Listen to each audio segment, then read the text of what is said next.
Hello again. In this quick Flyingshapes tutorial, I'm going to show you how to move objects from one layer to another. First, on your primary controller, press and hold the Select button with the little triangle icon on it. Then select all the objects that you want to move to another layer by simply touching them. Next, open the Layer menu and select the layer you want to move the objects onto, or create a new one, like I'm doing here with the plus icon. On the desired layer, click the three dots, then click the Assign to Layer button with the down-pointing arrow icon on it. Click OK, and you're basically done. The objects are already transferred to the new layer.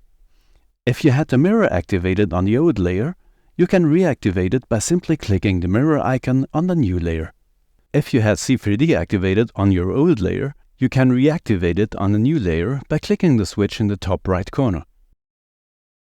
And that's it! You have successfully transferred your objects to another layer.